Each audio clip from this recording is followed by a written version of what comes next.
Mafia don और विधायक Mukhtar Ansari Banda jail आज पहुंच गया। आपको बता दें एक बार फिर से मुख्तार अंसारी बांदा जेल के बैरक नंबर 15 में रहेगा। इस बैरक से अंसारी का पुराना नाता है। मुख्तार अंसारी जब पहले भी गिरफ्तार हुआ था तो उसे बांदा जेल के 15 नंबर बैरक में ही रखा गया था।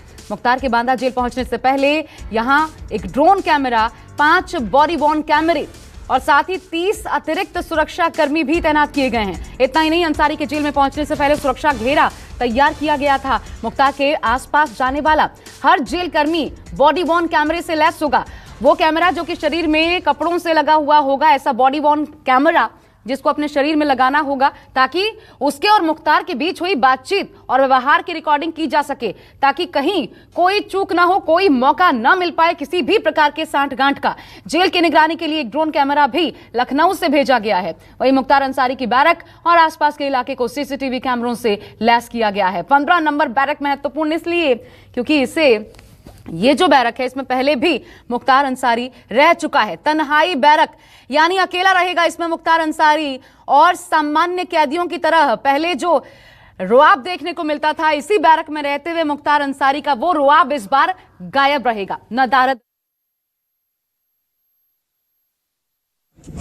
इस वक्त सुबह 4:30 का समय है और आप देखिए कि बांदा जो मंडलीय कारागार है उसके ठीक बाहर मुख्तार अंसारी को पंजाब की रोपड़ जेल से लेकर जो काफिला है गाड़ियों का, वो फिलहाल यहां पर पहुंच चुका है। आपको तस्वीरों में साफ तौर पर नजर आ रहा होगा कि जो बांदा जेल का मेन गेट है उसकी बाईं तरफ का जो रास्ता है उस तरफ से पूरा का पूरा काफिला यहां पर आपको तस्वीरों में आता हुआ नजर आ रहा होगा। जो गाड़ियां हैं वो देखिए जो मंडलीय कारागार है यानी बांदा की जो जेल है उसके भीतर जा रही है और एक लंबा काफिला गाड़ियों का है जो पंजाब की रोपड़ जेल से मुख्तार अंसारी को लेने के लिए यहां से रवाना हुआ था। और आप देखिए कि कुल 4 गाड़ियों को फिलहाल बांदा जेल के भीतर प्रवेश करने दिया गया है और बाकी जो गाड़ियां हैं उनको फिलहाल बाहर ही रोका गया है। और सबसे अहम बात यह है कि अंदर की तस्वीर भी हम आपको दिखाने की कोशिश करते हैं कि आप देखिए कि यहां पर भी जो गाड़ियां हैं वो सीधे जेल के अंदर का जो गेट है वहां पर पहुंच चुकी हैं। कुल 4 गाड़ियां फिलहाल अंदर भेजी गई हैं जिसमें एक एम्बुलेंस है और 3 पुलिस की गाड़ियां हैं।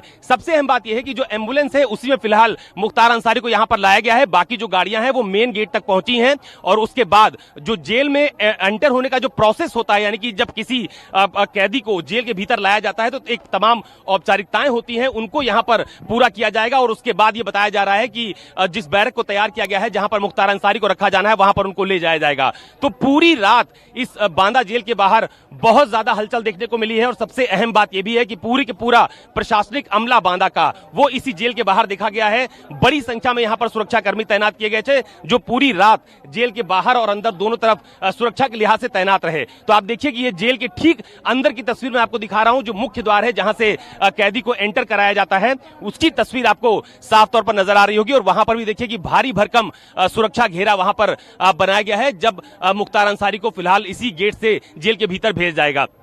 सबसे अहम बात यह भी है कि कई घंटों का सफर करने के बाद मुख्तार अंसारी को लेकर यूपी पुलिस की टीम बांदा जिला कारागार पहुंची है और यहां पर उन औपचारिकताओं को पूरा करने के बाद फिर मुख्तार अंसारी को उसी बैरक में भेजा जाएगा जहां पर उनको रखने की पूरी तैयारी की गई है।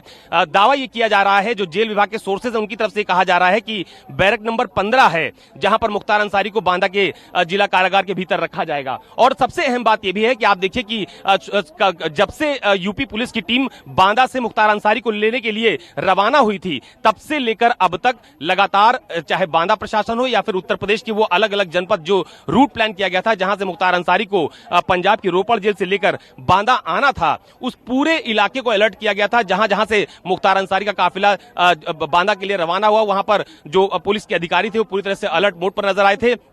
और सबसे खास बात यह भी रही कि मुख्तार अंसारी को जिस रूट से लाया जा रहा था वहां पर मीडिया को उस रूट प्लान की बिल्कुल भी जानकारी नहीं थी और ना ही दी गई थी। फिलहाल मुख्तार अंसारी जो कि कई आपराधिक मामलों में वांछित था, जिसकी पूरी की पूरी हिस्ट्री शीट यूपी सरकार की तरफ से जारी की गई थी, उसको फिलहाल बांदा के जिला कारागार ले आया गया है और अब तमाम औपचारिकताओं को पूरा करने के बाद उसे बैरक में शिफ्ट किया जाएगा।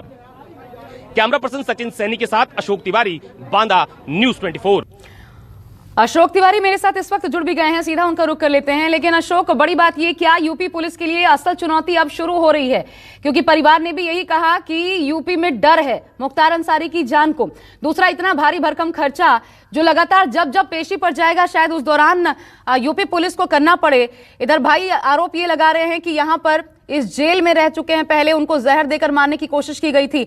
तो ये जो है 52 केसेस, और जब तक हर एक लंबी केस और जब तक यहां पर रहेगा मुख्तार अंसारी, तब तक के लिए बड़ी चुनौती है।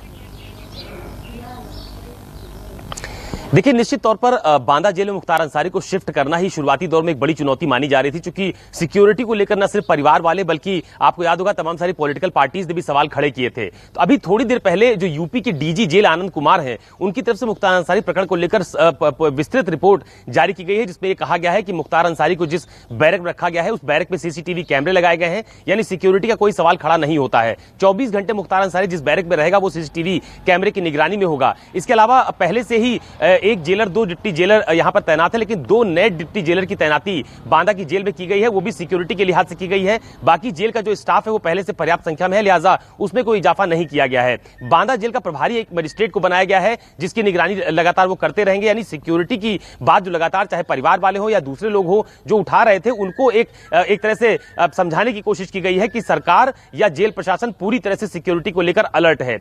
दूसरी अहम बात यह भी है कि जब मुख्तार अंसारी को जेल के भीतर लाया गया तो उस वक्त लाने से पहले जब पंजाब सरकार ने मुख्तार अंसारी को उत्तर प्रदेश सरकार को सौंपा था तो कोविड जांच कराई गई थी, लेकिन उसकी रिपोर्ट फिलहाल उत्तर प्रदेश को प्राप्त नहीं हुई थी। लिहाजा आज मुख्तार अंसारी की कोविड जांच दोबारा करवाई जाएगी। अभी फिलहाल उन्हें जिस बैरक में रखा गया है उसमें पूरी तरह से सिक्योरिटी चाक चौबंद की गई है, सीसीटीवी कैमरे की निगरानी में वो रहेंगे। और एक और बयान जेल विभाग की तरफ से जारी किया गया है कि जब उनको जेल के भीतर ले जाया गया तो जैसे आमतौर पर सामान्य कैदियों की तलाशी की जाती है, उनकी भी सघन तलाशी की गई, उसमें कोई आपत्तिजनक स्थिति प्राप्त नहीं हुई। डॉक्टर्स की पूरी टीम ने उनका चिकित्सीय परीक्षण किया और उन्होंने ये रिपोर्ट दी कि फिलहाल मुख्तार अंसारी की स्थिति पूरी तरह से सामान्य है, उन्हें कोई दिक्कत या परेशानी नहीं है। लेकिन सबसे अहम सवाल यह है कि जो दावा सरकार की तरफ से शुरुआती दौर में किया गया था कि उनकी व्यक्तिगत उपस्थिति कोर्ट में लगातार डिमांड की जा रही है, तो अब मुख्तार अंसारी के यूपी आने के बाद तमाम सारे वो मुकदमे जिसमें सरकार की तरफ से पैरवी की बात कही जा रही थी, उस पर सबकी नजर बनी होगी कि आखिरकार जो 52 आपराधिक मामले मुख्तार अंसारी पर अलग अलग जनपदों में दर्ज हैं, उसको लेकर सरकार की तरफ से क्या ठोस रणनीति तैयार की जाती है,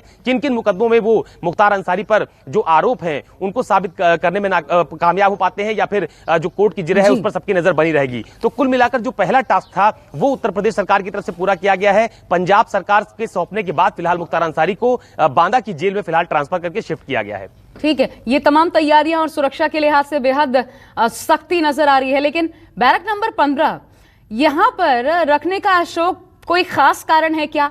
यहां पहले भी मुख्तार अंसारी हालांकि रह चुका है, लेकिन ये फिर चुनाव इसी बैरक का क्यों किया गया?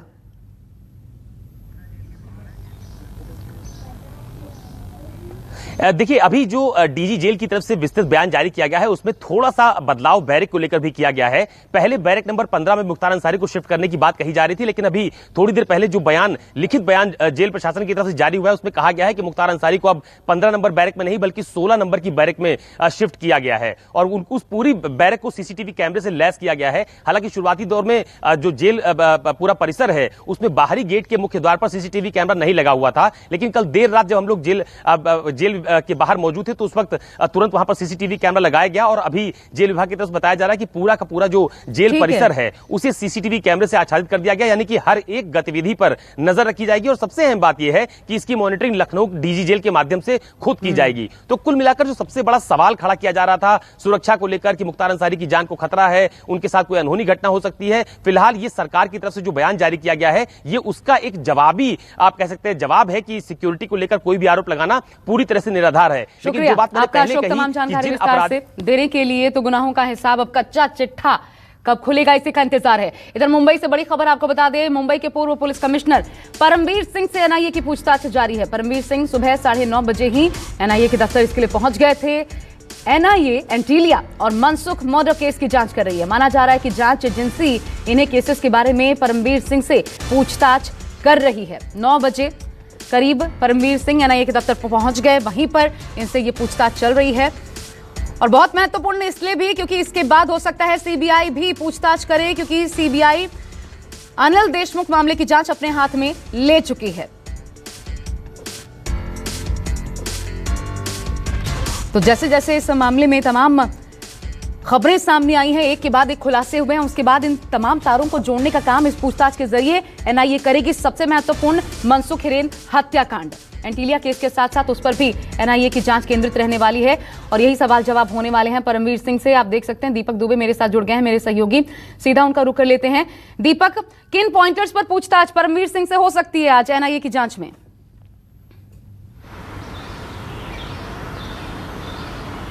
जी, सबसे पहले आशा जी आपको बताना चाहूँगा, मुंबई पुलिस ने एक गृह मंत्रालय को रिपोर्ट सौंपी है सचिन वजे और परमवीर सिंह को लेकर ये रिपोर्ट सौंपी गई है, जिसमें सचिन वजे को किस तरह से ज्वाइनिंग कराई गई थी, जो 5 जून को जो ज्वाइनिंग हुई थी किस तरह से हुई थी, उसके बारे में ये 5 पन्नों की रिपोर्ट सौंपी गई, जिसमें 17 हाई प्रोफाइल केसेस सौंपे गए थे सचिन वजे को पिछले 9 महीने में, जबकि ज्वाइंट कमिश्नर जो है उन्होंने इसका विरोध भी किया था। ये 5 पन्नों का जो लेटर है ये गृह मंत्रालय को सौंपा गया है, काफ़ी महत्वपूर्ण लेटर है। मुंबई पुलिस के जो नए कमिश्नर है हेमंत नागराले ने ये रिपोर्ट बनाई हुई है। इसमें कई सारी बातों का जिक्र है कि किस तरह से सचिन वजे जो है वो अपनी हायरार्की का इस्तेमाल बिल्कुल नहीं करते थे, यानी कि वो एपीआई रैंक के ऑफिसर थे, जबकि वो सीनियर पीआई और डीसीपी और ज्वाइंट सीपी लेवल के अधिकारियों को उनको रिपोर्ट करनी चाहिए थी, जबकि वो कमिश्नर उस वक्त के कमिश्नर परमवीर सिंह को डायरेक्ट रिपोर्ट करते थे। इस बात का जिक्र है। और जिस तरह से अब परमवीर सिंह एनआईए के दफ्तर पहुंचे हैं 9:30 बजे के करीब में, तो उनसे पूछताछ होगी कि क्या कुछ उनको जानकारी थी सचिन वजे के इस पूरे अपराध के बारे में, क्योंकि जो बैठक हुई थी चाहे वो मनसुख हिरेन को मारने की हो या फिर एंटीलिया विस्फोटक को लेकर हो, उसका कहीं ना कहीं कनेक्शन जो अब तक निकल कर सामने आ रहा है वो कमिश्नर ऑफिस से जुड़ा हुआ है, चाहे इनोवा कार हो या फिर जो लग्जरी कार जो कमिश्नर ऑफिस में खड़ी थी सचिन वजे लेकर गया था, उसके बारे में पूछताछ की जाएगी। और सबसे महत्वपूर्ण कि आखिर इतने प्राइम जो पोस्ट थी सीआईयू यूनिट के चीफ के तौर पर आखिर क्यों सचिन वाजे को सौंपी गई थी, जबकि वो बहाली के तौर पर इस पुलिस डिपार्टमेंट में फिर से उनकी बहाली हुई थी, तो उनको दूसरी पोस्ट दी जानी थी, इतनी प्राइम पोस्ट नहीं दी जानी थी। उस मामले में भी उनसे पूछताछ की जाएगी और क्या कुछ इन्वॉल्वमेंट रहा है सचिन वजे का और सचिन वजे ने क्या कुछ जिक्र किया था, क्योंकि 3 तारीख को जो हमारे सूत्र बता रहे हैं कि परमवीर सिंह से सचिन वजे की मुलाकात हुई थी और 4 जून को ये पूरी घटना है जब मनसुख हिरेन को मौत के घाट उतारा गया था। और शुक्रिया दीपक आपका विस्तार से इस पर जानकारी देने के लिए। क्या बातें निकलकर सामने आती है, नजर इस पर रहेगी, अपडेट्स लगातार आप तक पहुंचाते रहेंगे। और नमस्कार, मैं हूं मानक गुप्ता। अगर आपको हमारा ये वीडियो पसंद आया हो तो इसे लाइक और शेयर जरूर करें और हाँ, हमें सब्सक्राइब और फॉलो करना ना भूलें ताकि आप देश और दुनिया की कोई खबर मिस ना करें। तो जुड़े रहिए हमारे साथ और देखते रहिए न्यूज़ 24।